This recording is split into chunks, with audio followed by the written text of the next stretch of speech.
भाई मेरा ओम प्रकाश गुप्ता नाम है। कहाँ से गुप्ता जी? मुगलसरा, वाराणसी। वाराणसी। ये वाराणसी के लोग आजकल बड़ा लखनऊ में घूम रहे हैं। वाराणसी में सब ठीक है ना? जी ठीक है, सदन चल रहा है। हाँ। सदन चल रहा है। तो हम आए बनारस से जी। सदन देखने के लिए। जी, सदन में विधायकों को बुलावा है। आप भी विधायक लोग के साथ आए हैं? हाँ, हम आए हैं। कौन से विधायक जी के साथ? रमेश जायसवाल जी हैं। अच्छा अच्छा। उनके साथ नहीं आए हम कुछ काम से आए हैं, अलग से आए हैं। अलग से। अच्छा ये बताइए मुझको, ये जो अभी सत्र चला है और सत्र में जो स्थितियाँ दिख रही हैं, सरकार कह रही है कि अच्छे दिन आ गए हैं। आपको लग रहा है अच्छे दिन आ गए हैं? वो अच्छे दिन है ये सर, उसमें दूर आ गया है। हाँ। अच्छे दिन तो वही है। अब पीडीपी उठा के देख लीजिए, पीडीपी कहाँ थी, आज कहाँ है।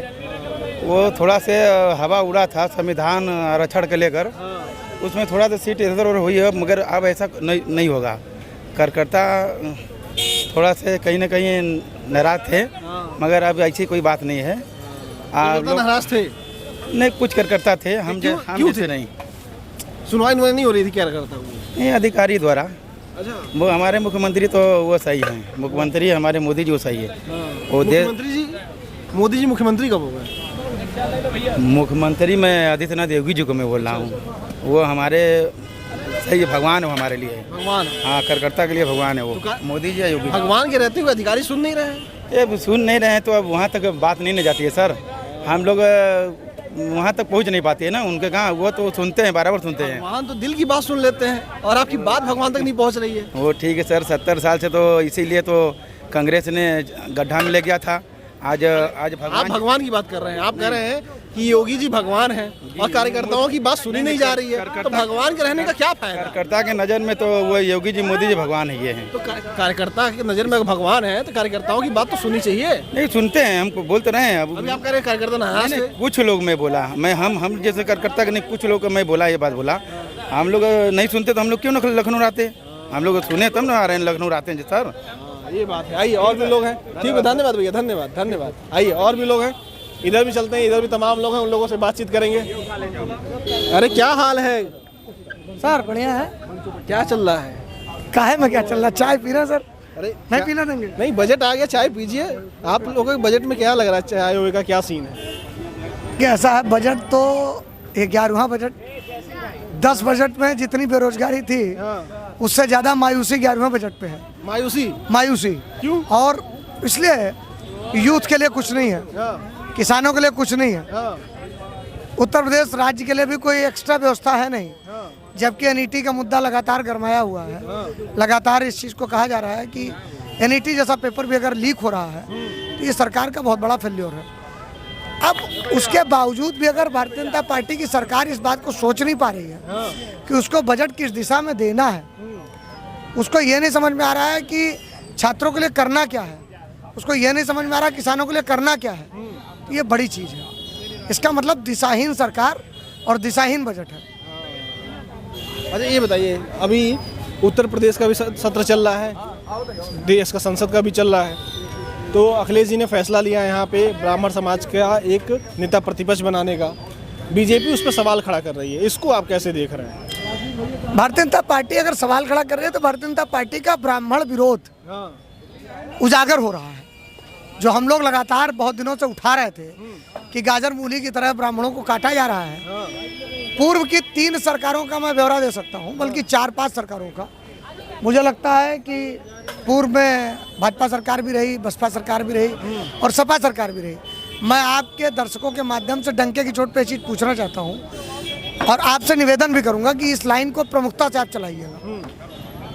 पिछले 3 सरकारों में अगर ब्राह्मणों पर सबसे ज्यादा अत्याचार किया किसी ने तो ये भारतीय जनता पार्टी ने किया है। भारतीय जनता पार्टी ने ब्राह्मणों पर अत्याचार सबसे ज्यादा।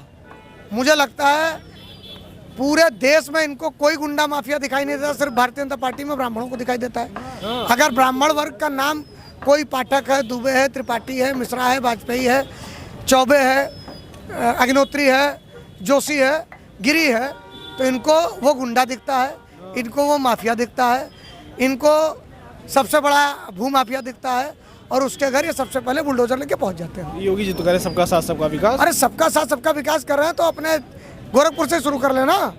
अभी कुछ दिन पहले ही विधानसभा चुनाव के जस्ट कुछ दिन बाद की बात है, या ये कह लीजिए कि अभी लोकसभा चुनाव के जस्ट पहले विनोद उपाध्याय की इनकाउंटर कराई गई, जबकि आदमी जेल में था, उसको जमानत दिलाई गई।